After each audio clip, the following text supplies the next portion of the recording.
mole and the water rat were weary from the long night they had spent rowing along the river in their search for the lost baby otter. And then at daybreak, they heard the sound of a familiar enchanted piping, and it led them to a small island. As they walked closer to the sound of the piping and the source, they came upon a small clearing. The mole turned to the water rat. Perhaps he would never have dared to raise his eyes, but that, though the piping was now hushed, the call and the summons seemed still dominant and imperious. He might not refuse were death himself waiting to strike him instantly once he had looked with mortal eye on things rightly kept hidden. Trembling he obeyed, and of the imminent dawn, while nature, flushed with fullness of incredible color, seemed to hold her breath for the event, he looked in the very eyes of the friend and helper. He saw the backward sweep of the curved horns, gleaming in the growing daylight. He saw the stern hooked nose between the kindly eyes that were looking down on them humorously, while the bearded mouth broke into a half smile at the corners. He saw the rippling muscles on the arm that lay across the broad chest, the long, supple hand still holding the panpipes only just fallen away from his parted lips.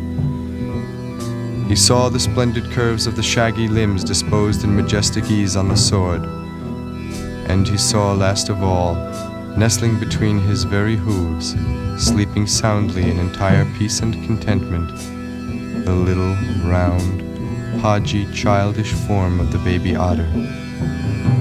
All this he saw for one moment, breathless and intense, vivid on the morning sky. And still, as he looked, he lived. And still, as he lived, he wondered.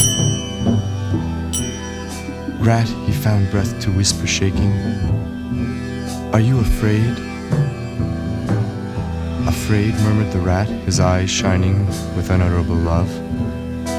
"Afraid of him? Oh, never, never. And yet, oh mole, I am afraid."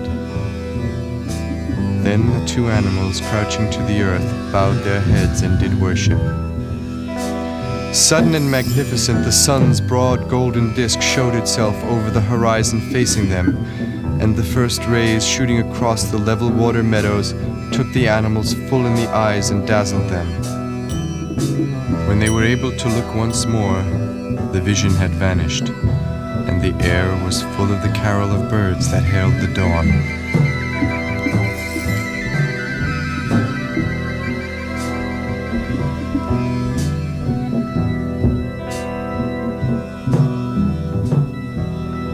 As they stared blankly in dumb misery deepening as they slowly realized all they had seen and all they had lost, a capricious little breeze dancing up from the surface of the water tossed the aspens, shook the dewy roses, and blew lightly and caressingly in their faces, and with its soft touch came instant oblivion.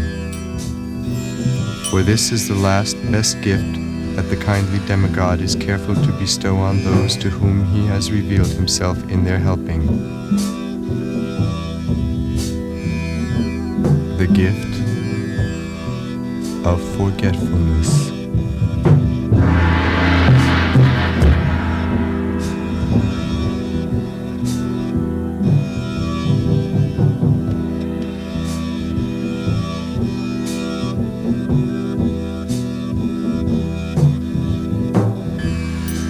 Be sweet to those whose fairness shows, and remind them the good things they've chosen. There is but one truth, Daddy.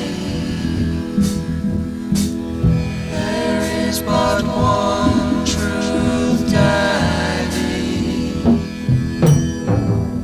Therefore you need not be sad.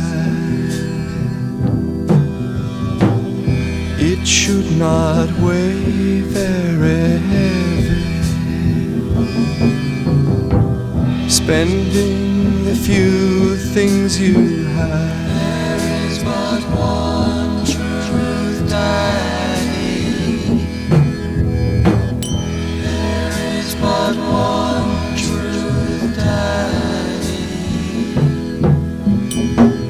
Besides, it seems like a good life. But one truth. The promises made for your past. There is but one.